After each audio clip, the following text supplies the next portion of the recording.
Welcome to Man That's Cooking.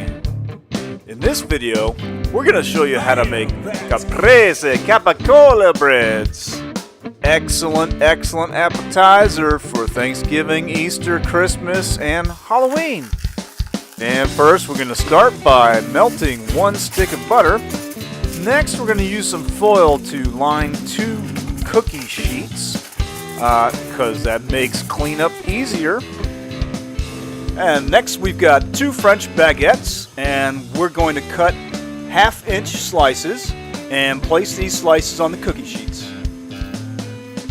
And when your butter melts, brush it on the top side of each piece of bread. And when we're done with that, we're going to slice our 4 plum tomatoes using a mandolin and a thin blade. If you don't have a mandolin, again, we preach about cheap kitchen cookingware and gadgets. This is another cheap gadget that you should have. Saves you a lot of time. When you're done with the tomatoes, set them aside and then go ahead and flip the breads over. And what we're going to do on this side is we're going to brush some balsamic vinegar. Not too heavy, just a little bit, on each piece of bread.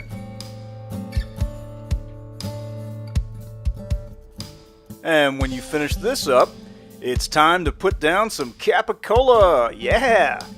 Alright, so we've got round sliced Capicola, and we're cutting them into 4 pieces so that we have a slice that's about the size of the bread.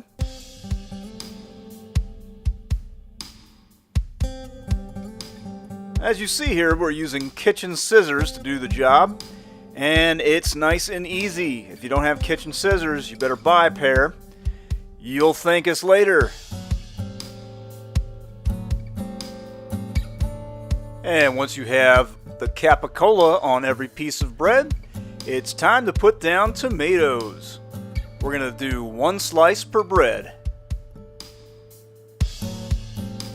After you've laid out all your tomatoes, go ahead and add some salt and pepper. If you've got these fresh salt and pepper grinders, even better because, hey, fresh is good. Next, it's time to add the basil. And you can see that these leaves are a little too big, so we're using the kitchen scissors again. And we're just going to trim these leaves up so that we get a piece that fits without being too large, too overwhelming. And next it's time to add the mozzarella. So we've got this nice torpedo shaped chunk of mozzarella, and we're cutting these pieces to roughly the size of the breads. We're not going to make them too large. We're not going to overwhelm these breads because it's too, you want to make sure it's the same size. You don't want to bury these things in melted cheese.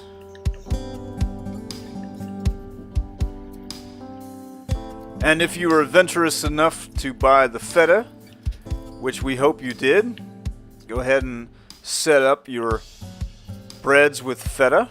This is going to add a nice mixture of a different flavor. This is fantastic. It's going to be a nice difference from the mozzarella, but both are delicious and wonderful to have. So here we go. These are our 2 cookie trays full of breads, and we're going to drizzle some olive oil on them.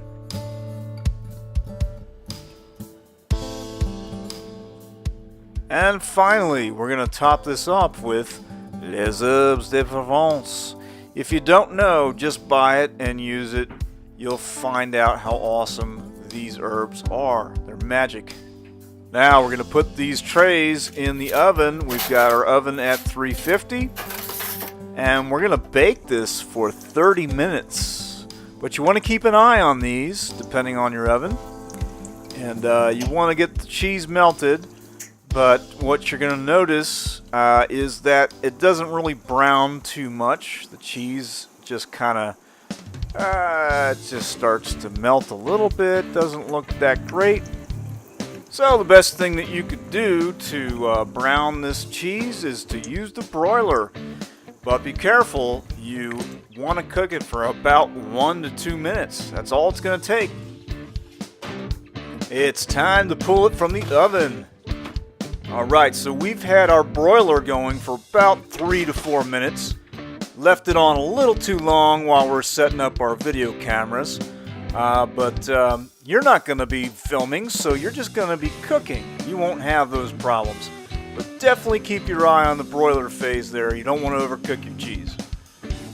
Now, doesn't that look good? Look at the herbs melted into the cheese. Look at the tomatoes, the capicola. Let's not forget the basil, the balsamic, the butter on the bottom of the breads. All this stuff comes together for a really awesome appetizer. And if by chance you have leftovers, these can stay in your fridge for up to a week, maybe even longer, and you just pop them in the toaster oven, and they taste so fresh just like you just made them. Well, not really, but almost. Anyway, if you like this recipe, stop on by manthat'scooking.com for more recipes. We've got a lot of other appetizers and meals there. Hope you liked the video. Please leave us some feedback, like, and subscribe.